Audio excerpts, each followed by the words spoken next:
Putri sang jutawan itu tidak pernah keluar rumah. Sampai suatu hari, Bagas melihatnya bermain bersama pembantu baru di pintu masuk villa. Nadia melompat-lompat engklek dengan senyum cerah di samping Ratih. Dan Bagas berhenti dalam diam ketika menyadari sudah lama sekali putrinya tidak tampak seringan itu.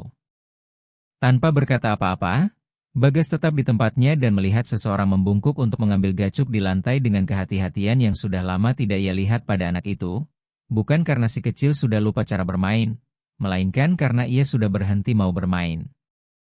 Dan itulah detail yang paling menyakitkan di dalam rumah itu, karena tidak ada yang bisa mengembalikan keceriaan yang dulu ada, bukan guru yang paling sabar, bukan psikolog anak yang paling penuh perhatian, bukan hadiah-hadiah yang datang tanpa tanggal, bukan pula akhir pekan yang dirancang untuk menyenangkan hati.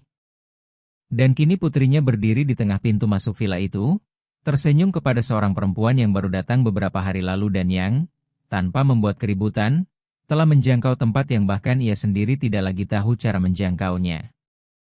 "Boleh aku coba lagi?" tanya Nadia, memandang Ratih, tubuhnya sudah siap kembali ke kotak pertama. "Boleh, tapi tidak usah terburu-buru," jawabnya dengan suara rendah dan tegas, tanpa memperlakukan si kecil seperti orang yang rapuh dan tanpa mengubah permainan menjadi tontonan. Nadia mengangguk, mengatupkan bibir dengan penuh konsentrasi dan mulai lagi dari awal. Bagas menyadari bahwa bukan hanya ketenangan putrinya yang berubah, melainkan seluruh ritme suasana itu. Karena Ratih tidak membuka percakapan sembarangan, tidak memuji secara berlebihan, tidak berusaha menarik hati anak itu dengan semangat yang dipaksakan, ia hanya hadir dengan cara yang tepat, cukup hadir untuk memberi rasa aman dan cukup rendah hati untuk tidak mendominasi. Dan mungkin itulah mengapa Nadia merasa begitu nyaman. Ketika si kecil menyelesaikan satu putaran, ia mengangkat wajah ke arah pembantu itu bahkan sebelum mencari ayahnya. "Aku hampir salah di kotak 7. Tapi tidak salahkan," Ratih menjawab. "Kamu menarik napas, melihat ke bawah, lalu melanjutkan." Nadia tersenyum puas dan baru kemudian berlari dengan langkah-langkah kecil menuju Bagas. "Ayah lihat tidak?" Ia membutuhkan waktu lebih singkat dari hari-hari lain untuk menjawab. "Lihat. Aku berhasil. Berhasil sekali." Si kecil membuka senyum lebar, jenis senyum yang tidak meminta konfirmasi 2 kali, dan kembali kengklek seolah itu sudah cukup. Bagas tetap berdiri, mengamati. Cahaya sore menyinari lantai terang di pintu masuk. Taman tetap rapi. Tampak depan villa terlihat sama seperti biasanya, namun di dalamnya segalanya terasa tidak pada tempatnya. Karena ia sedang menyaksikan putrinya menjalani momen sederhana yang selama berbulan-bulan terasa mustahil. Sejak kepergian istrinya, rumah itu telah berubah menjadi ruang yang terlalu tertib. Segalanya berfungsi, segalanya teratur, segalanya terjadi tepat waktu, namun tetap saja ada yang kurang. Nadia telah berubah dari anak yang penasaran dan banyak bicara menjadi anak yang mengukur setiap langkah, yang mengamati sebelum menjawab, yang menerima kewajiban tanpa banyak mengeluh, dan yang menarik diri seawal mungkin. Bagas mencoba menyelesaikannya seperti ia menyelesaikan masalah apapun, mengelilingi putrinya dengan perawatan profesional, menyusun jadwal, merekrut para ahli, mendengarkan saran, menata ulang rutinitas, mengurangi komitmen, namun tidak ada yang bisa mengembalikan apa yang telah hilang dari dalam diri si kecil. Kini, melihat putrinya tertawa di samping seorang pembantu yang baru datang, ia merasakan pertama kali kelegaan, lalu keheranan, dan tak lama kemudian sebuah kebenaran yang tidak nyaman. Seseorang yang tidak masuk dalam rencana justru membuat perbedaan yang terlalu besar. "Pak Bagas, saya sedang mau membawa dia masuk ke dalam," Ratih berkata ketika menyadari ia masih berdiri di sana. Cara ia berbicara menunjukkan rasa hormat, bukan rasa takut. "Tidak perlu," jawabnya. "Lanjutkan saja." Nadia memandang keduanya, puas dengan keputusan itu, dan meminta Ratih melempar gacuk ke kotak nomor 4. Ia membungkuk, melempar dengan hati-hati, dan mengenai dekat tengah kotak. "Kakak bisa juga," kata Nadia dengan semangat. "Sudah belajar dari dulu, jawab Ratih. Kalau begitu tambah susah dong. Si kecil menetapkan aturan baru dan Bagas hampir tersenyum. Ia berdiri di sana beberapa menit lagi, cukup untuk mendengar putrinya tertawa keras 2 kali, dan cukup untuk memperhatikan bahwa Ratih tidak pernah menyentuh si kecil tanpa perlu, tidak pernah mengisi ruangnya tanpa dipanggil, namun juga tidak pernah membiarkannya sendirian dalam ketidakamanannya sendiri. Ketika Nadia meminta air, ia memegang ujung celemek Ratih dan ikut berjalan ke teras samping.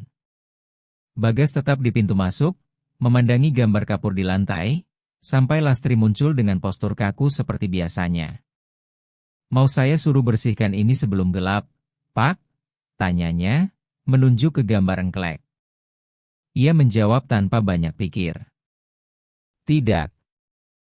Sang pengurus rumah membuat gerakan kepala singkat dan pergi, namun ia menangkap rasa terkejut itu.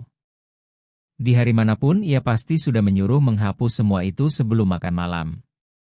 Keesokan paginya, Nadia menanyakan Ratih bahkan sebelum benar-benar turun dari tangga, dan detail itu beredar di seluruh rumah tanpa perlu komentar, karena di sebuah kediaman besar, perubahan-perubahan terkecil selalu menemukan jalannya. Lastri membawa informasi itu ke ruang kerja ketika meletakkan nampan teh pagi. Bagas tidak mengangkat matanya dari tumpukan kertas. Namun ia mendengar setiap kata. Putri Bapak menanyakan pembantu baru begitu bangun tidur. Ia tetap memegang pena di tangan. "Dia ada di mana?" "Di koridor kamar tamu, Pak." "Baik." Hanya itu. Namun beberapa saat kemudian, ketika melewati sayap samping untuk menerima telepon, ia mendengar suara putrinya sebelum sampai ke pintu. Nadia sedang duduk di anak tangga terakhir tangga servis, dagu bertumpu di tangan, sementara Ratih membersihkan pegangan tangga sambil menceritakan kenangan singkat masa kecil. Sederhana, langsung, tentang seorang guru yang mengajarinya membaca lebih baik menggunakan kemasan produk dari pasar. Tidak ada fantasi, tidak ada lebay, namun Nadia mendengarkan seolah hal itu punya nilai, karena disampaikan dengan penuh perhatian. "Dan dari situ aku belajar memperhatikan huruf-huruf tanpa takut salah," Ratih mengakhiri. "Kakak sering salah?" tanya si kecil. "Sering salah dan kadang menangis." "Terus?" "Terus mencoba lagi." Bagas muncul di pintu dan putrinya melihatnya lebih dulu. "Papa?"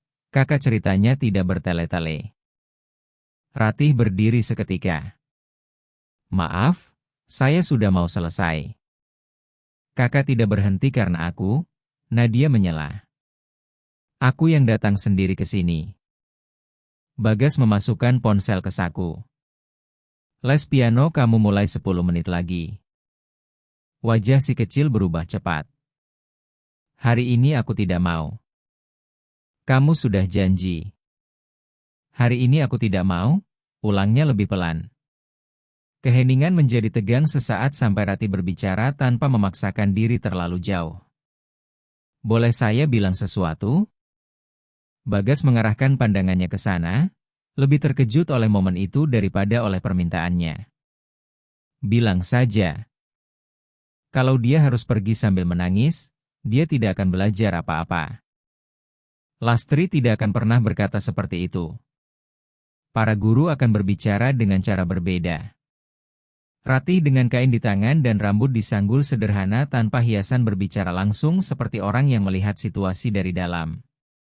Bagas menarik napas dalam, siap untuk tidak setuju, namun Nadia berbicara lebih dulu. "Aku boleh pergi setelah makan siang?" Ia memandang putrinya, lalu memandang Ratih dan menyadari bahwa itu bukan tantangan, melainkan solusi. "Setelah makan siang kalau begitu." Kelegaan di wajah si kecil langsung terlihat. Ketika ia keluar lebih dulu, menuruni anak tangga dengan lebih ringan dari saat ia naik, Bagas berdiri beberapa detik sendirian bersama Ratih. "Kamu biasanya memberi pendapat soal putri saya?" tanyanya. "Tidak biasanya," jawabnya. "Saya hanya merasa dia sudah gelisah sebelum Bapak datang." "Dan kamu paham itu?" "Saya mengamati." Jawaban itu sedikit melucuti ketegasannya. Kembali bekerja. Baik, Pak. Namun sepanjang hari ia terus memikirkan kata itu, mengamati. Mungkin itulah yang kurang di rumah ini. Semua orang ingin membantu Nadia, mengarahkan Nadia, mengalihkan perhatian Nadia, membimbing Nadia, dan hampir tidak ada yang benar-benar mengamati ritme waktunya sendiri. Sore harinya, ketika melewati teras untuk mengambil teh, ia menemukan keduanya di lantai ubin sedang menggambar. Nadia menggores gambar engklek yang sama dari pintu masuk, kini dengan bunga di sisi-sisinya dan matahari di sudut kertas. Ratih berusaha mengikuti dengan goresan-goresan bengkok yang memancing koreksi-koreksi kecil dari si kecil. Matahari kakak jelek, kata Nadia dengan kejujuran anak-anak. Kakak sudah bilang tidak bisa menggambar. Ratih menjawab, kalau begitu aku yang ajari. Bagas berdiri di pintu beberapa detik sampai putrinya mengangkat wajah. Papa, lihat, kakak gambarnya jelek. Itu saya lihat dari jauh juga, jawabnya. Dan Nadia tertawa keras, terkejut melihatnya ikut bermain-main. Ratih menundukkan wajah sesaat, namun ia memperhatikan bahwa jawaban itu membuat bibir Ko menampilkan senyum tipis. Sekarang duduk sini, Nadia memerintah, memberi ruang di lantai. Dorongan pertamanya adalah menolak, membicarakan pekerjaan, waktu, kewajiban apapun yang membenarkan untuk terus melangkah. Namun penolakan itu sendiri terasa melelahkan baginya. 5 menit, katanya. Si kecil menyerahkan sebuah pensil ke tangannya dan mulai membagi tugas, seolah sedang menyusun proyek penting. Ia menggambar jendela yang miring. Nadia membetulkan. Ratih menggambar pintu dan mendengar bahwa ia perlahan-lahan membaik. Dan untuk pertama kalinya dalam waktu yang lama, ruang makan kecil di teras tidak lagi sekadar ruang yang indah, melainkan menjadi tempat kebersamaan. Kemudian, saat makan malam, Nadia menyebut Ratih 2 kali, menceritakan kisah gambar itu dan mengatakan bahwa engklek di pintu masuk masih ada. Bagas lebih banyak mendengar daripada berbicara, sesuatu yang Lastri perhatikan dalam diam. Ketika putrinya pergi tidur, ia meminta berkas pembantu baru itu.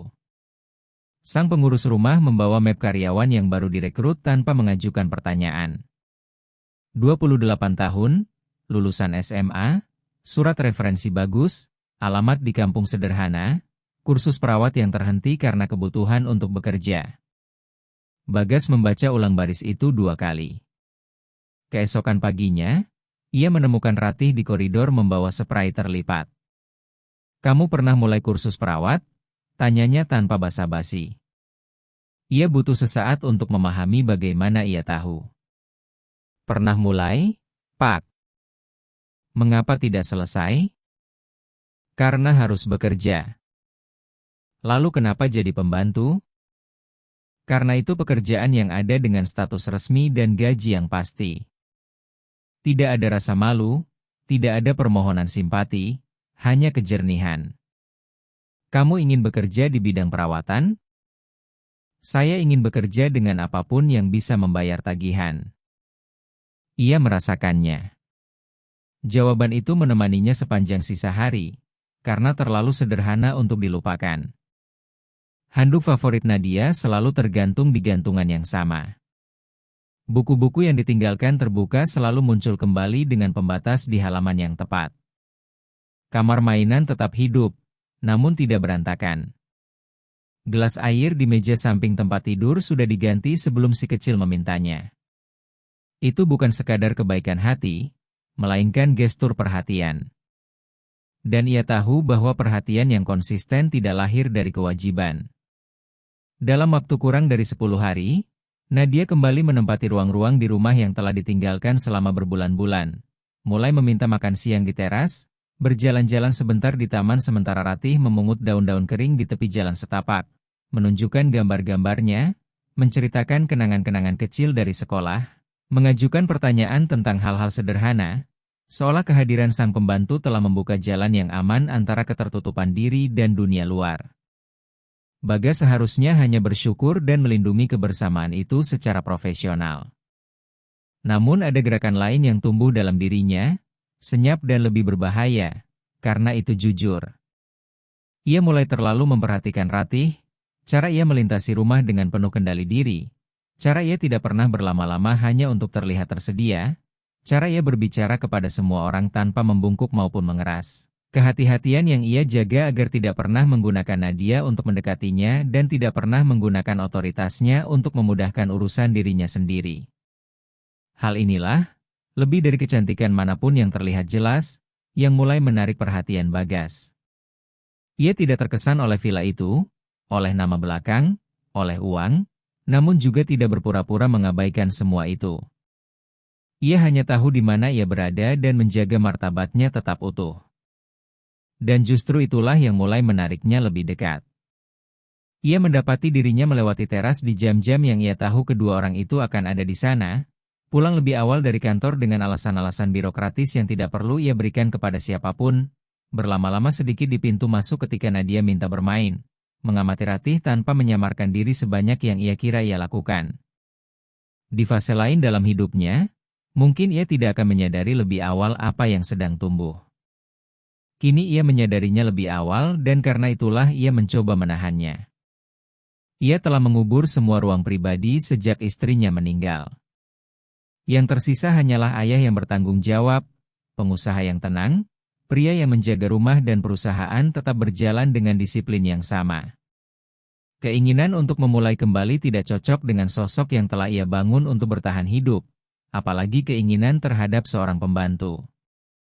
Namun begitu, pada suatu hari Jumat ketika sebuah rapat dibatalkan, ia tiba di villa lebih awal dari yang dijadwalkan dan menemukan Nadia kembali bermain engklek di pintu masuk. "Hari ini aku mau sampai kotak 10, si kecil mengumumkan. "Kemarin baru sampai 8, jawabnya. "Hari ini aku sudah besar." Ratih tidak berhasil menyembunyikan senyum singkatnya. "Besar sejak sarapan tadi." "Iya," Nadia membenarkan dengan sangat serius. "Sekarang aku sudah kuat." Si kecil melompat 2 kali, salah pada lompatan ketiga, mulai lagi dari awal, lalu meminta ayahnya melempar gacok. Bagas mengambil penanda kecil itu dari tangan Ratih dan melemparnya dengan buruk, entah disengaja atau karena kurang latihan, mengenai garis pembatas. "Tidak sah," Nadia menetapkan. "Ayahmu perlu latihan," kata Ratih. Dan kali ini ia tersenyum tanpa bisa menahan diri. "Dingklek aku patuh sama ahlinya di sini." "Iya," ia menjawab. Nadanya ringan, namun keduanya merasakan ada sesuatu yang berubah dalam pertukaran singkat itu. Setelah beberapa putaran, Nadia kelelahan dan duduk di anak tangga pintu masuk. Ratih pergi mengambil air. Bagas tinggal sendirian bersama putrinya, yang menggambar kontur sebuah angka dengan ujung sepatunya dan tiba-tiba bertanya, "Ayah suka sama Kak Ratih?" Pertanyaan itu datang begitu langsung sehingga ia terdiam beberapa detik. "Aku juga suka," kata Nadia. "Kakak tidak pernah menyuruhku untuk lupa." Ia memahami bobot kalimat itu seketika. Banyak orang yang berusaha membantu mengubah rasa sakit si kecil menjadi sesuatu yang harus segera dihindari. "Dan kakak tidak bicara sama aku dengan suara sedih," Nadia melanjutkan. "Kakak bicara normal." "Itu bagus?" tanyanya. "Karena kakak melihat aku." Sebelum ia sempat menjawab, Ratih kembali dengan 2 gelas air, satu untuk si kecil dan satu lagi yang ia ulurkan kepadanya. Jari-jari keduanya hampir bersentuhan. Itu gestur yang sangat kecil, namun terlalu nyata untuk diabaikan oleh keduanya. Dalam hari-hari berikutnya, rumah itu terasa lebih lega. Nadia menerima les dengan lebih sedikit perlawanan. Tidur 2 malam tanpa memanggil Lastri di tengah malam dan kembali meminta bermain di luar. Bagas seharusnya hanya bersyukur. Namun rasa syukur itu sudah bercampur dengan rasa ingin tahu dan ketertarikan yang belum ingin ia beri nama terlalu cepat. Segalanya menjadi lebih jelas ketika adik perempuannya, Dewi, muncul di villa tanpa pemberitahuan, membawa sikap kritis yang selalu ia bawa ketika memutuskan untuk berkomentar tentang kehidupan orang lain. Ia menemukan Nadia di taman bersama Ratih, keduanya berlutut di dekat bedengan bunga. Si kecil berpura-pura menanam biji di pot-pot kosong sementara sang pembantu membersihkan tepi batu. Sejak kapan pembantu duduk di lantai saat jam kerja? Tanya Dewi tanpa menurunkan nada suaranya. Nadia langsung menegang. Ratih berdiri perlahan. Saya sudah mau selesai. Dewi tidak menyukai keintiman yang terlihat jelas dari adegan itu. Nadia, pergi cuci tangan. Bajumu penuh tanah.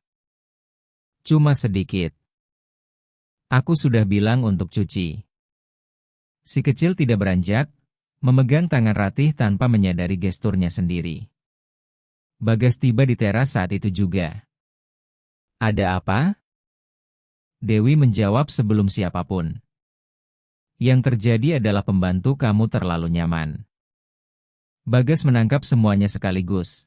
Ketidaknyamanan adiknya, rasa tidak aman putrinya, posisi sulit Ratih di ruang itu. Dewi, nanti kita bicarakan. Bicarakan sekarang, ia bersikeras. Kedekatan ini tidak benar. Nadia menggenggam tangan Ratih lebih erat. Aku tidak melakukan kesalahan, katanya dengan wajah yang sudah berubah. Tidak. Ratih membungkuk sedikit untuk sejajar dengan tingginya. Saat itulah Dewi meledak dalam ketidaksabaran yang tertahan. Lihat kan? Inilah yang aku maksud. Bagas memotong sebelum situasinya memburuk. Sudah. Kata itu keluar kering dan tegas, dan adiknya menatapnya dengan kesal. Kamu membiarkan perempuan ini menempati ruang yang berbahaya. Berbahaya bagi siapa? Bagi si kecil. Dia sudah kehilangan seorang ibu, dan justru karena itu, dia tidak boleh kehilangan setiap orang yang berbuat baik padanya. Keheningan jatuh di antara ketiganya. Nadia memandang ayahnya dengan takut mendengar sesuatu yang lebih buruk. Kak Ratih tetap tinggalkan? Tanyanya. Bagas membungkuk di hadapan putrinya. Tetap tinggal? Sungguh. Si kecil menghembuskan napas dan masuk untuk mencuci tangan. Dewi menyilangkan lengannya. Kamu tidak melihat dengan benar. Mungkin aku baru pertama kali benar-benar melihat. Adiknya terdiam, menangkap lebih banyak dari yang ingin ia tunjukkan, dan pergi dari taman tanpa bersikeras. Ratih berbalik untuk mengambil ember, jelas ingin menghilang dari sana secepat mungkin. Maaf atas kejadian yang memalukan ini, Pak Bagas, katanya. Tidak perlu. Perlu. Ia tetap memegang gagang ember. Hal seperti ini memang terjadi. Seharusnya tidak terjadi di sini. Ia mengangkat wajahnya. Di rumah besar maupun kecil, selalu ada hal-hal yang terjadi. Ia menyadari bahwa di balik jawaban yang terkendali itu terdapat pengalaman, kelelahan, dan perlindungan diri. Kamu mau pergi? Tanyanya. Hari ini? Dari rumah ini. Ia ragu. Saya ingin terus bekerja. Hanya bekerja? Pertanyaan itu meluncur sebelum ia sempat berpikir lebih baik. Ratih menatapnya dengan cara yang baru, penuh perhatian sekaligus tertutup. Itu yang saya datang untuk lakukan. Ia mengerti ia sudah terlalu jauh. Maksud saya setelah apa yang terjadi tadi. Saya tahu maksud Bapak. Keheningan yang menyusul terasa terlalu berat. Malam itu, Nadia bertanya 2 kali apakah Ratih akan kembali ke taman keesokan harinya. Ratih kembali, namun kembali dengan cara yang berbeda. Dalam hari-hari berikutnya, Ratih tetap efisien, sopan, dan lembut kepada si kecil, hanya saja lebih menjaga jarak. Ia mengurangi waktu percakapan, menghindari berada sendirian bersama Bagas, membiarkan Lastri atau pembantu lain menemani Nadia bila memungkinkan. Si kecil menyadarinya lebih awal. Kakak marah sama aku? Tanyanya di dekat ruang cuci, memegang pinggiran celemek Ratih. Ratih membungkuk. Tidak pernah. Lalu kenapa kakak selalu pergi? Karena kakak ada pekerjaan. Dulu juga ada. Jawaban itu tidak datang langsung. Bagas mendengar percakapan itu dari pintu dan memutuskan untuk masuk sebelum kesedihan putrinya bertambah besar. Nadia, guru lesmu sudah datang. Si kecil pergi, namun pergi sambil menoleh ke belakang. Ketika mereka berdua sendirian, ia mengatakan apa yang perlu dikatakan. Kamu menjauh darinya. Saya sedang mencoba melakukan yang benar. Ratih menjawab tanpa berhenti melipat kain. Benar bagi siapa? Bagi semua orang. Putri saya tampaknya tidak berpikir begitu. Adik perempuan Bapak berpikir begitu. Adik saya tidak berkuasa di sini. Itulah pertama kalinya Ratih mengangkat wajahnya dengan lebih tegas. Tapi dunia berkuasa, Pak Bagas. Dunia melihat, dunia berbicara. Dan ketika berbicara, yang menanggung akibatnya bukan Bapak, melainkan saya. Ia terdiam beberapa detik. Kalau ada yang berkata sesuatu, saya yang akan menyelesaikannya. Ada hal yang tidak bisa diselesaikan hanya dengan bicara. Saya menyelesaikannya dengan bertindak. Tidak semua hal. Ada kelelahan dan kebenaran dalam suaranya. Saya tidak bisa menjadi pembantu yang dibicarakan semua orang hanya karena si kecil menyukai saya dan karena ayahnya. Ia memotong kalimat sebelum selesai, namun sudah terlambat. Bagas melangkah selangkah ke arahnya. Karena ayahnya apa? Ratih menundukkan matanya. Tidak ada. Kamu yang memulai. Itu kesalahan. Iya. Ia menarik napas dalam. Saya hanya ingin bekerja dengan tenang. Kamu tenang sebelumnya? Pertanyaan itu keluar lebih pelan. Saya sedang berusaha. Dan sekarang? Sekarang sedang berusaha lebih keras. Kejujuran kalimat itu menghantamnya dengan keras. Ada sesuatu di sana, sesuatu yang menuntut usaha dari keduanya. Ia ingin menyentuh tangannya yang memegang kain di atas meja, namun tidak jadi. Kalau saya bilang tidak ingin kamu menjauh dari putri saya, itu mempersulit? Mempersulit. Dan kalau saya bilang saya juga tidak ingin kamu menjauh dari saya? Ratih menutup matanya sesaat dan ketika membuka, rasa takut hadir bersama kejujuran. Sangat mempersulit. Langkah-langkah di koridor memotong percakapan itu dan ia kembali bekerja seolah tidak ada yang terjadi. Namun sesuatu telah terjadi. Sejak hari itu, setiap pertukaran di antara mereka memiliki bobot. Tatapan yang berlama-lama, keheningan yang terlalu nyaman, gelas yang diserahkan dengan kehati-hatian melebihi yang diperlukan, pertanyaan sederhana yang syarat dengan maksud. Nadia, tanpa memahami besarnya apa yang tumbuh di antara keduanya, hanya tahu bahwa ia senang ketika mereka berdekatan. Pada suatu sore yang hujan, si kecil menggambar di ruang makan kecil dan berbicara tanpa mengangkat wajah. Guruku bilang kalau kita suka sama seseorang, kita ingin selalu dekat. Bagas merasakan seluruh tubuhnya berjaga-jaga. Itu benar, jawabnya. Aku suka sama Kak Ratih, kata Nadia. Aku tahu. Kalau ayah, ia bisa saja menghindar, namun memilih kadar kebenaran yang mungkin. Ayah sangat suka sama Kak Ratih. Nadia tersenyum puas dan terus menggambar seolah telah mengonfirmasi sesuatu yang sudah jelas. Ratih terdiam, membersihkan lemari rendah di ruang makan kecil, tanpa memandang ke arahnya. Ketika si kecil berlari ke ruang keluarga untuk mengambil kotak pensil lain, keheningan yang tersisa di antara keduanya terasa hangat dan sulit.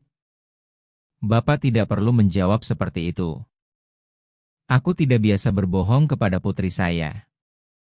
Dia anak-anak dan menangkap segalanya. Ratih memandangnya. Itulah yang membuatku takut. Apa?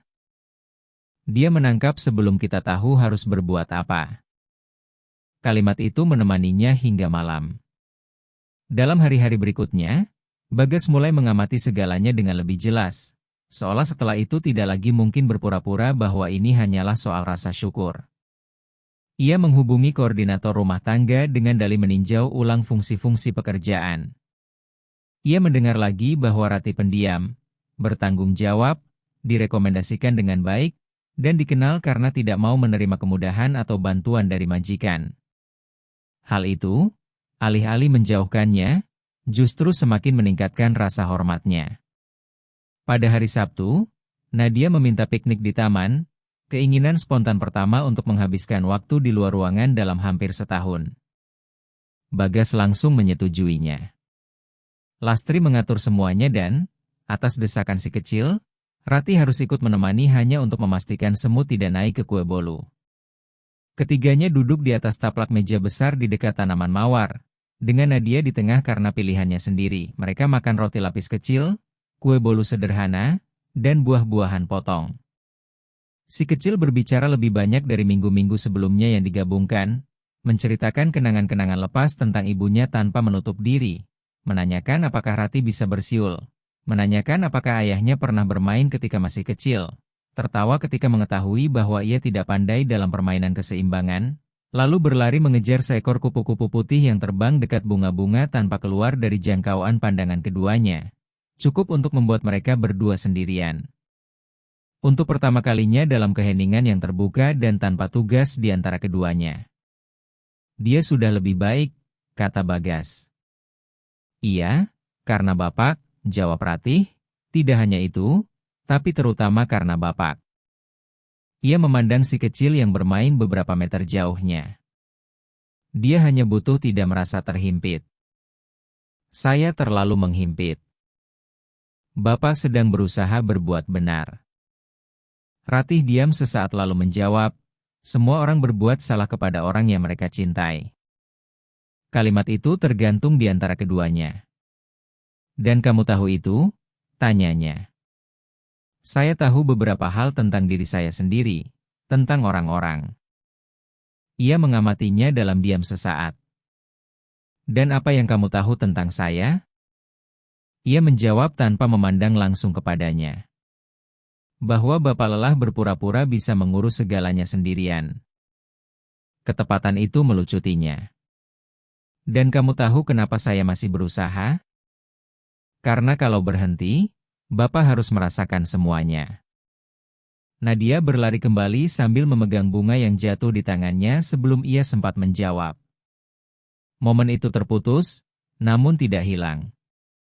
Pada hari Senin, Lastri masuk ke ruang kerja dengan informasi yang terlalu singkat untuk terlihat sederhana. Koordinator rumah tangga menelepon. Ratih meminta bicara besok pagi-pagi. Bagas langsung mengangkat matanya. Tentang apa? Tidak disebutkan. Ia menghabiskan sisa hari dalam kegelisahan, mencoba menemukan alasan-alasan praktis untuk pertemuan itu. Penyesuaian jadwal, dokumen, pembayaran, transportasi. Tidak satu pun meyakinkannya. Malam itu, Nadia menanyakan apakah Ratih akan ada lebih awal di koridor besok. Mungkin, jawabnya, dan kata itu terdengar salah bahkan bagi dirinya sendiri. Keesokan paginya, sebelum sarapan, ia keluar dari ruang kerja dan pergi ke ruang cuci di belakang. Tidak menemukannya, ia bertanya kepada Lastri, yang hanya berkata, dia pergi ke bangunan samping untuk bicara di telepon. Bagas menyeberangi koridor samping dan berhenti begitu mendengar suara Ratih sebelum sampai ke area tertutup dekat gudang. Tidak, saya berterima kasih, tapi saya rasa lebih baik saya akhiri di sini. Tidak, mereka tidak memperlakukan saya dengan buruk. Masalahnya bukan itu.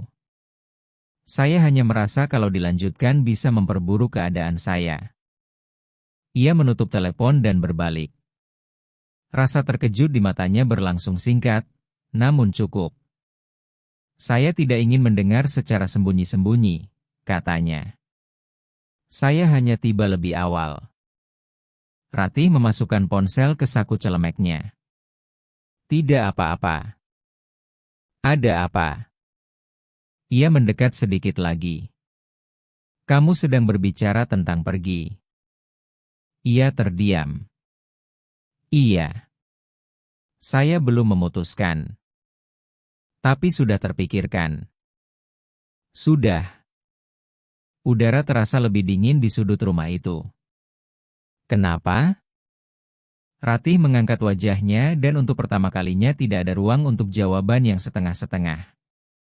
Karena saya perlu menjaga pekerjaan saya, martabat saya, dan putri Bapak. Jangan gunakan putri saya untuk menghindari jawaban. Saya tidak menghindari. Kalau begitu katakan. Ia menarik napas dalam. Dia sudah terlalu menyukai saya, dan saya juga. Ia menjawab sebelum mengukur kata-katanya. Keheningan jatuh sepenuhnya di antara keduanya. Ratih menekan jari-jarinya ke celemeknya sendiri. Justru karena itulah. Bagas merasakan dengan jelas bahwa jika membiarkan momen ini berlalu, ia akan pergi dari rumah sebelum akhir minggu dan membawa bersamanya bukan hanya kemajuan putrinya, tetapi satu-satunya hal nyata yang telah mulai tumbuh di sana dalam waktu yang lama. Sebelum mengajukan pengunduran diri, katanya, mendekat cukup agar suaranya tidak perlu dinaikkan. Pandang saya dan jawab satu hal. Ratih tak bergerak. Kalau saya bilang agar kamu tetap tinggal, kamu tetap akan pergi juga atau kamu akan memaksa saya untuk mengatakan mengapa saya tidak ingin kamu pergi. Ratih berdiri diam beberapa detik dengan mata tertancap padanya. Dan dalam keheningan itu ada pergolakan yang terlihat. Bukan di antara keduanya, melainkan di dalam dirinya sendiri. Antara apa yang ia rasakan dan apa yang ia tahu lebih masuk akal, antara apa yang ingin ia jawab dan apa yang pengalaman katakan lebih aman untuk didiamkan. Dan Bagas membiarkan beban itu ada tanpa berusaha mengisinya.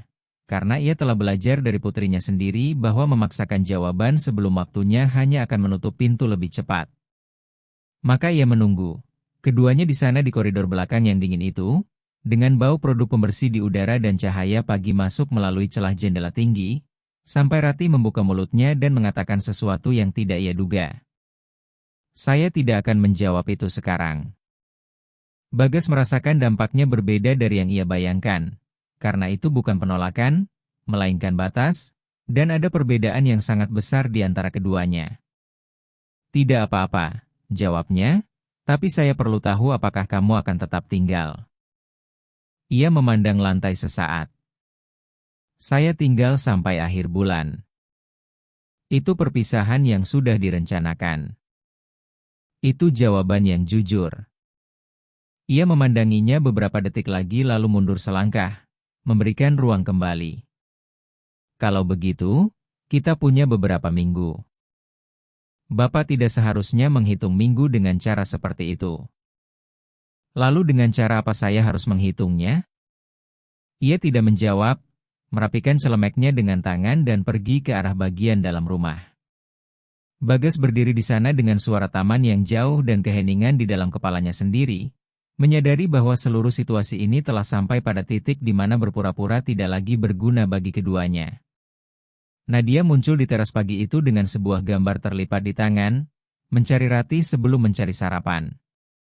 Lastri berusaha mengarahkannya ke meja, namun si kecil langsung menuju koridor, menemukan sang pembantu yang keluar dari area servis, dan menyerahkan kertas terlipat itu tanpa basa-basi. Ini buat kakak. Ratih menerimanya perlahan.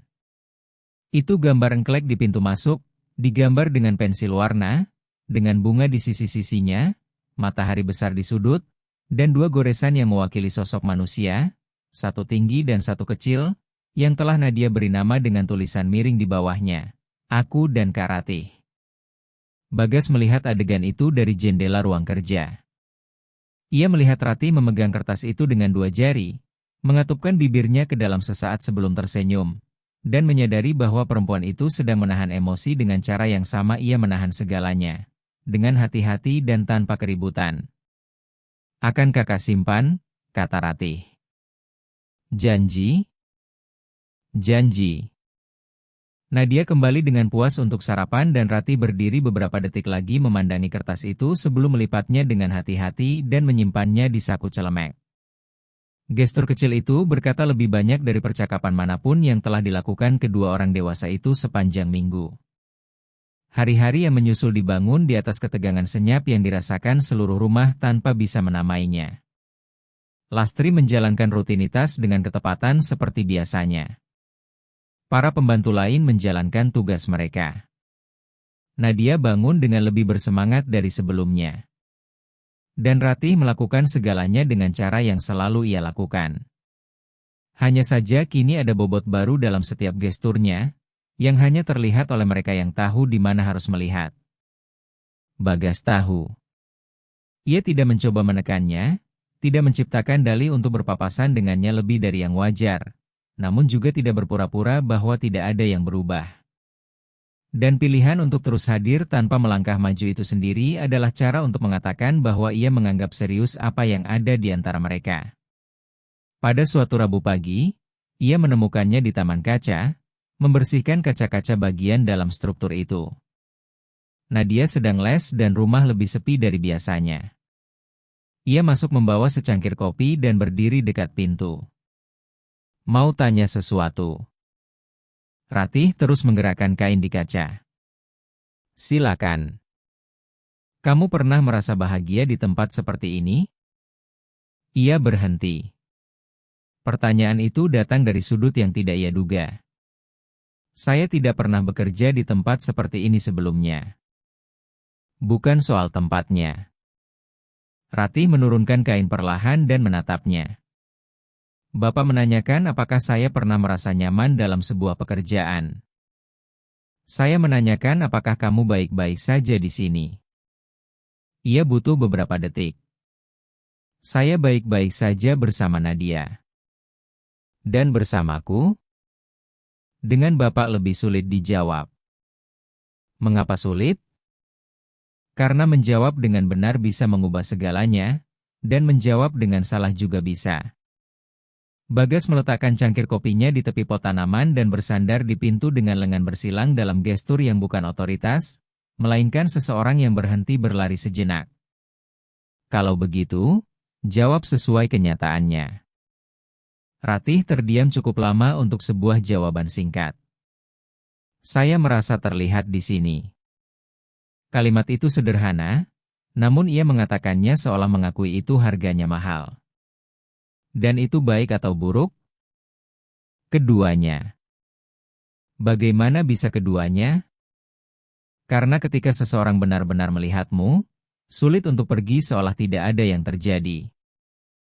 Bagas mendengar itu dan merasakan hal yang sama yang selalu ia rasakan ketika ia berbicara dengan tepat tentang sesuatu yang juga sedang ia alami, namun tidak bisa ia beri nama.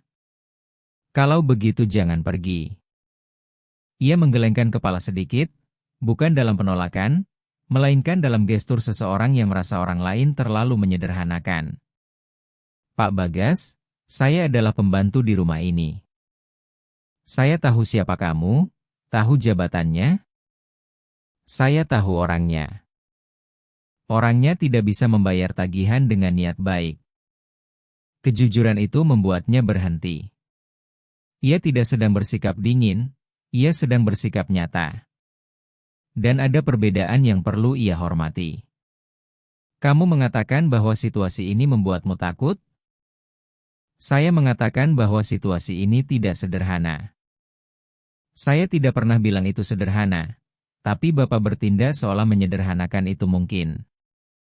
Bagas keluar dari posisi bersandar di pintu dan melangkah selangkah ke arahnya, terukur, tanpa tergesa-gesa. Yang saya pikir adalah bahwa kita menggunakan kompleksitas situasi ini sebagai alasan untuk tidak jujur. Ratih mengangkat dagunya. Saya sedang jujur. Kamu sedang berhati-hati. Itu berbeda. Keheningan di antara keduanya mengental. Ia membuka mulutnya sekali dan menutupnya sebelum berbicara. Ketika berbicara, suaranya keluar sedikit lebih pelan. Saya tidak tahu apa yang Bapak ingin saya katakan. Saya ingin kamu mengatakan apa yang kamu rasakan, tanpa menyaring untuk melindungi saya, maupun untuk melindungi dirimu sendiri. Ratih memandang kaca-kaca taman, cahaya yang masuk terpotong oleh dedaunan, lalu kembali memandangnya dengan ekspresi yang akhirnya telah melepaskan sebagian pertahanannya. Saya merasa sudah lama tidak diperlakukan seperti manusia oleh seorang laki-laki. Kalimat itu menyentuhnya secara mendalam, bukan sebagai pujian untuk dirinya sendiri, melainkan sebagai informasi tentang apa yang telah ia alami. Apa yang terjadi? Tidak ada yang perlu diceritakan hari ini, tapi memang terjadi. Bagas memandanginya dengan seluruh perhatian yang ia miliki. Kamu tidak perlu takut di sini. Saya tahu. Tapi masih takut. Bukan takut kepada Bapak. Perbedaan yang ia buat antara takut padanya dan takut pada situasinya terasa seperti perubahan nyata. Lalu takut pada apa? Takut terlalu menyukai sebuah tempat di mana saya tidak bisa tinggal selamanya. Itu sudah cukup untuk dikatakan. Ia mengerti bahwa ia tidak sedang menghindar. Sebaliknya ia adalah orang paling langsung yang ia temui dalam waktu lama. Dan kalau saya bilang saya ingin kamu tinggal, itu bukan hanya soal keinginan. Lalu soal apa? Soal mengetahui apakah ini masuk akal di luar percakapan ini. Ia mendengar, berpikir, dan menjawab dengan keseriusan yang langsung ia tangkap. Ini masuk akal bagi saya, dan saya bukan tipe orang yang mengatakan itu tanpa pertimbangan. Ratih memandangnya lebih lama dan kemudian, untuk pertama kalinya sejak tiba di rumah itu, ia berhenti memegang segalanya dengan begitu kuat dan mengatakan sesuatu tanpa saringan apapun. Saya juga bukan tipe orang yang merasakan sesuatu tanpa menyadarinya. Bagas tidak melangkah maju dengan cara apapun yang bisa membuatnya takut. Ia tetap di tempatnya, namun dengan sikap seseorang yang telah mendengar sesuatu yang mengubah arah segalanya. Jadi kita tahu di mana kita berada. Begitu? Iya. Dan bisa dilanjutkan? Ia mempertimbangkan pertanyaan itu sesaat. Bisa. Kata itu datang sederhana, namun dengan bobot sebuah keputusan. Hari-hari yang datang setelahnya berbeda dari sebelumnya, karena ketegangan sebelumnya yang terbuat dari penahanan dan penarikan diri telah memberi tempat bagi sesuatu yang lebih tenang, sebuah perhatian bersama yang tidak perlu lagi sepenuhnya bersembunyi. Tidak ada yang terlihat keluar dari tempatnya. Ratih terus bekerja dengan cermat dan hati-hati yang sama, memperlakukan Bagas dengan rasa hormat profesional yang sama di hadapan siapapun. Ia menjaga kehadiran yang hangat seperti biasanya bersama Nadia. Namun ketika mereka berdua sendirian, bahkan hanya beberapa menit, ada sesuatu yang keduanya berhenti berpura-pura tidak ada. Nadia menyadari perubahan pada ayahnya sebelum ia memahami apa itu.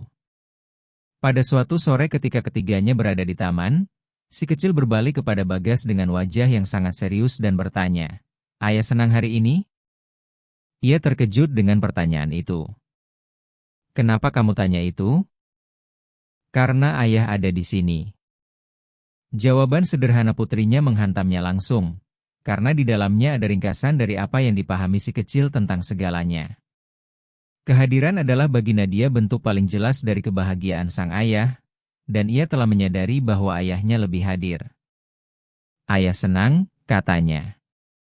Nadia mempertimbangkan itu sesaat, memandang Ratih lalu kembali ke ayahnya. "Bagus, dia juga senang."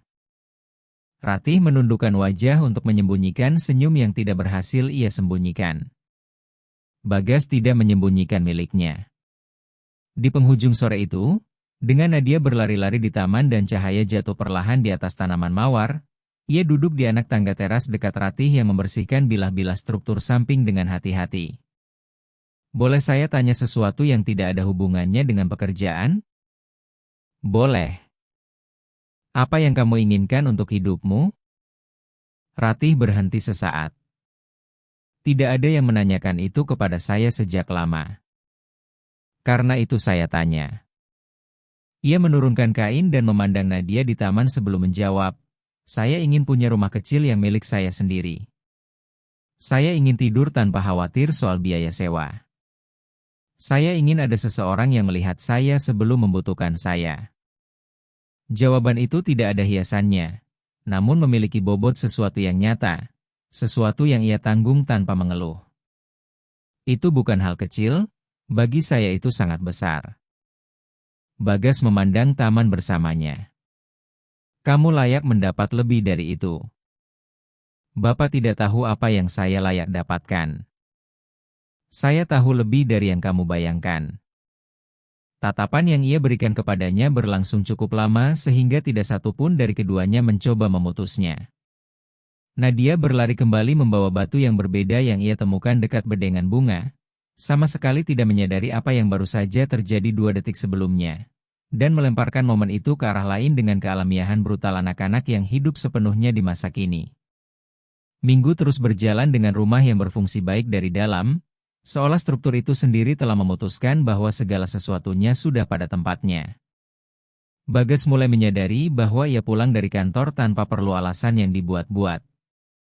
Bahwa ruang kerja di rumah memanggilnya lebih jarang dari sebelumnya, bahwa rapat-rapat panjang di luar kota mulai mengganggunya dengan cara yang tidak mengganggu dalam 3 tahun terakhir. Ada sesuatu yang ingin ia lihat ketika pulang ke rumah. Dan sesuatu itu bukan hanya putrinya, meskipun putrinya adalah bagian yang penting. Melainkan keseluruhan perasaan ruang itu ketika ia berada di dalamnya. Suatu sore, ketika tiba lebih awal dan mendapati rumah sunyi, ia merasakan ketidakhadiran itu dengan jelas. Keringanan yang telah bersemayam di setiap sudut ruangan terasa berkurang. Ia bertanya kepada Lastri di mana mereka berada. Nona Nadia sedang les, Pak, dan Ratih keluar untuk mengurus dokumen pribadi. Kembali sebelum makan malam. Ia mengangguk dan pergi ke ruang kerja, namun tidak selama yang ia rencanakan, karena tanpa disadari ia sedang menunggu. Ketika mendengar pintu belakang, ia berdiri, menunggu beberapa menit, lalu pergi ke dapur dengan alasan paling lemah hari itu, mengambil segelas air. Ratih sedang menyimpan jaketnya di lemari pintu masuk area servis. Ia melihatnya dan memberikan senyum singkat, jenis senyum yang lepas sebelum orangnya memutuskan untuk tersenyum. Semua baik-baik saja? Tanyanya. Baik. Urusannya beres? Beres. Jeda. Bapak selalu tahu kalau saya keluar. Tidak selalu. Tapi hari ini tahu. Ia tidak membantah. Hari ini saya tahu. Keheningan yang menyusul berbeda dari sebelumnya, ada keringanan di dalamnya. Putri Bapak akan tiba 20 menit lagi, katanya. Saya tahu, dan saya perlu menyiapkan meja makan. Saya tahu itu juga. Ia melewatinya dengan senyum yang tertahan, namun wajahnya sama sekali berbeda dari minggu-minggu pertama. Ada keterbukaan dalam dirinya yang sebelumnya terkunci dan ia memahami bahwa itu telah diraih dengan kesabaran, bukan dengan tekanan. Keesokan harinya, Dewi menelepon. Bagas mengangkat telepon dengan tahu bahwa percakapan itu tidak akan mudah. Adik perempuannya langsung ke intinya. Seperti kebiasaannya ketika merasa berada di posisi yang kurang menguntungkan pada pertemuan terakhir mereka. Kamu sudah pikir ulang apa yang aku katakan? Tidak perlu dipikirkan lagi, Dewi. Aku sudah punya jawabannya. Mas Bagas, aku khawatir tentangmu. Tentang Nadia, kamu bilang tentang keduanya. Ia terdiam sesaat. Dia berbuat baik untuk putri saya. Dan untukmu? Pertanyaan itu keluar dengan maksud yang jelas. Ia menjawab tanpa ragu. Juga. Dewi terdiam di seberang sana. Kamu tahu ini akan sulit. Banyak hal yang sulit. Itu tidak pernah membuatku memilih yang lebih mudah. Bukan soal kesulitan perasaan yang aku maksud. Aku tahu yang kamu maksud. Dan itu tidak penting bagimu? Penting, tapi tidak menentukan. Adik perempuannya menarik napas dalam di seberang sana. Aku tidak ingin kamu terluka, Mas Bagas.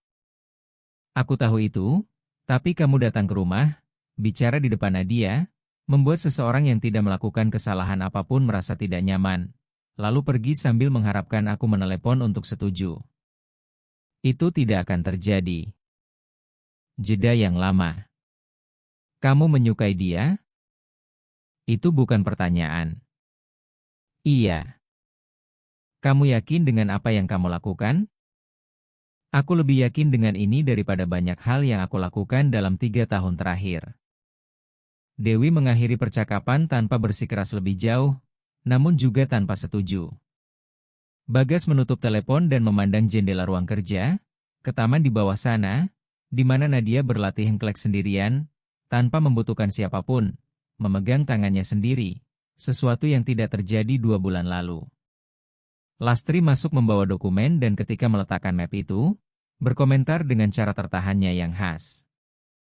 Nona sudah melompat dengan baik. Bagas tidak mengalihkan matanya dari taman. Sudah. Ada bedanya ketika anak merasa aman. Ia memandang sang pengurus rumah dan menyadari bahwa ia tidak hanya berbicara tentang si kecil. Lastri pergi sebelum perlu berkata lebih. Malam itu, Nadia meminta makan malam di taman. Itu pertama kalinya ia membuat permintaan spontan seperti itu dan ia menerimanya tanpa berpikir 2 kali. Lastri menata meja di samping tanaman mawar dengan taplak putih dan lampu pagar yang dinyalakan. Nadia ingin Ratih ikut makan malam bersama. Di sini ada batas yang perlu dihormati dengan hati-hati, bukan karena kehadirannya, melainkan karena posisinya. Dan Bagas tahu bahwa memaksakan hal itu dengan cara yang salah bisa menciptakan ketidaknyamanan yang Ratih sendiri tidak inginkan. Dia masih menyelesaikan pekerjaannya, katanya kepada putrinya. Setelah selesai kerja, Nadia bersikeras. Ratih muncul di pintu belakang saat itu juga dengan jaket di atas seragamnya, sudah siap untuk pulang. Saya mau pulang, katanya. Nadia turun dari kursi. Kakak tinggal dulu buat makan malam.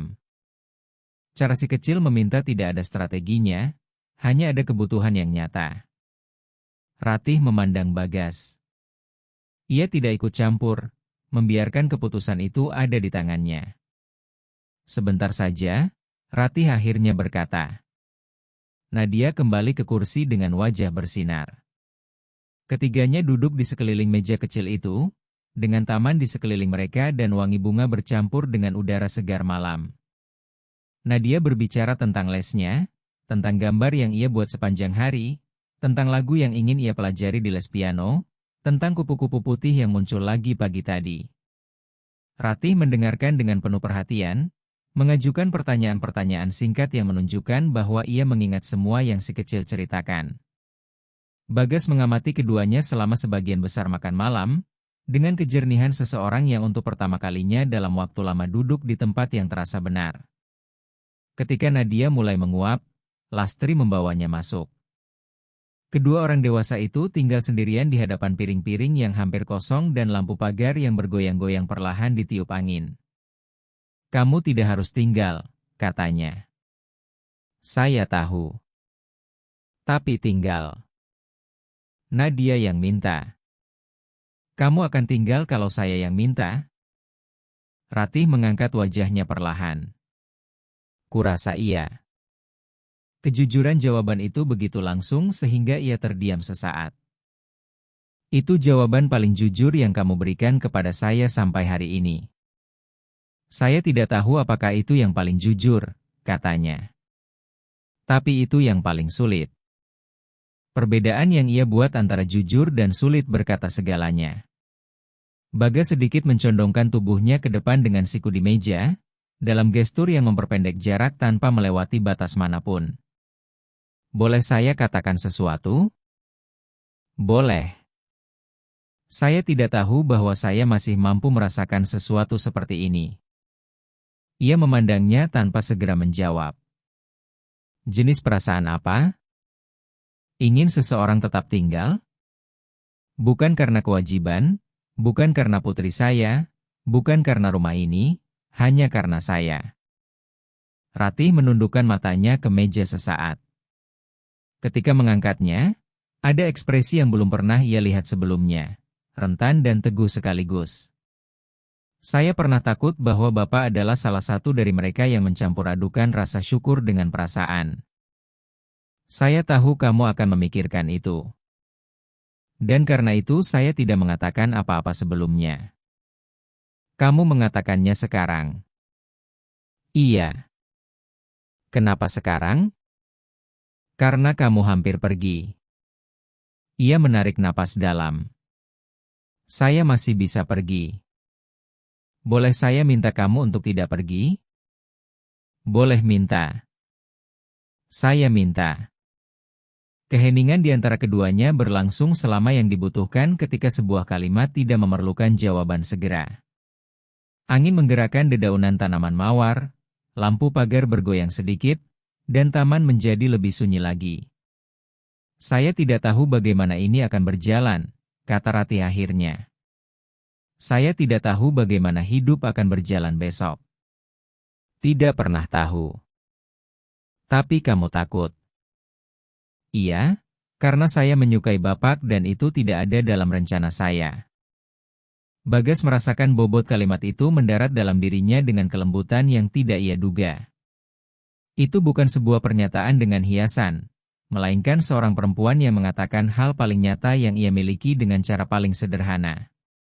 Juga tidak ada dalam rencana saya, jawabnya. Hari-hari yang menyusul adalah sebuah pembangunan yang bertahap, seperti semua hal yang dibangun dengan cara yang benar. Tidak ada tergesa-gesa, tidak ada lompatan, tidak ada yang bisa terlihat seperti kecerobohan. Ratih terus bekerja dengan profesionalisme yang selalu ia miliki, karena baginya tidak ada cara lain untuk menjaga integritasnya. Bagas melanjutkan rutinitas, perusahaan, kewajiban-kewajibannya, namun dengan kehadiran baru di rumah yang Nadia rasakan dalam setiap detail. Si kecil tidak hanya mulai lebih banyak bermain, tetapi juga lebih banyak berbicara, lebih banyak bertanya, lebih mudah tidur, bangun dengan lebih sedikit ketidaksediaan menghadapi hari. Para dokter memperhatikannya, guru les piano memperhatikannya. Lastri, yang tidak biasa berkomentar apapun di luar yang diperlukan, berkata suatu pagi ketika merapikan koridor utama bahwa rumah itu memiliki suara yang berbeda. Bagas bertanya apa yang ia maksud. Suara orang, Pak. Sebelumnya terlalu sunyi. Pada suatu sore yang cerah, 3 minggu setelah makan malam di taman itu, Bagas keluar dari ruang kerja lebih awal dan langsung pergi ke taman. Ratih sedang menyapu daun-daun di sisi jalan setapak dan Nadia duduk di anak tangga pintu masuk menggambar di buku catatannya. Pemandangan itu sederhana, tidak ada yang luar biasa, namun kenormalannya membuat ia berhenti di tempat selama beberapa detik, karena kenormalan itulah yang telah hilang dari rumah 2 tahun lalu dan yang, tanpa ia rencanakan, sedang kembali melalui adegan-adegan yang persis seperti ini. Ia menghampiri Ratih. Boleh saya bantu? Ia memandang sapu lalu memandang jas yang ia kenakan. Dengan pakaian seperti itu sepertinya tidak akan banyak membantu. Saya bisa tidak berguna dengan pakaian apapun. Ia tertawa sungguhan, dan suaranya begitu apa adanya sehingga Nadia mengangkat wajah dari buku catatannya. Ayah selalu begitu, kata si kecil. Kalau mau kelihatan lucu, begitu kan? Terima kasih, Nak. Memang benar. Ketiganya berada di sudut taman itu lebih lama dari yang siapapun rencanakan. Bagas akhirnya membawa kotak daun ke sudut yang ditunjukkan, sama sekali tidak berguna dalam tugas itu seperti yang ia janjikan. Nadia pergi menunjukkan gambarnya kepada Ratih dan berdebat serius tentang posisi matahari di halaman gambar. Dan di suatu titik sore tanpa tanggal yang istimewa itu, Ratih memandangnya dengan senyum yang tidak ia coba tahan dan berkata pelan agar hanya ia yang mendengar. Terima kasih. Untuk apa? Karena membiarkan saya menjadi diri saya sendiri di sini. Ia menyimpan kata-kata itu untuk waktu yang lama. Seminggu kemudian, Bagas meminta Lastri untuk menata ulang kontrak Ratih dengan penyesuaian fungsi, jam kerja, dan remunerasi. Lastri mendengarkan tanpa menunjukkan keterkejutan, membuat catatan yang diperlukan, dan pergi mengurusnya. Itu bukan sebuah pernyataan, bukan sebuah kesepakatan pribadi, melainkan keputusan praktis dari seseorang yang ingin memastikan bahwa ia memiliki alasan-alasan konkret untuk tetap tinggal di luar alasan-alasan yang keduanya belum sepenuhnya sampaikan dalam kata-kata kepada dunia. Ketika Ratih diberitahu tentang perubahan-perubahan itu, ia mencari Bagas di ruang kerja, mengetuk pintu yang terbuka, dan masuk dengan dokumen di tangan. Bapak tidak perlu melakukan ini. Perlu. Saya tidak meminta. Justru karena itu. Ia memandangi kertas itu sesaat. Ini akan menimbulkan komentar. Sudah menimbulkan, Ratih. Sejak Nadia mulai tersenyum.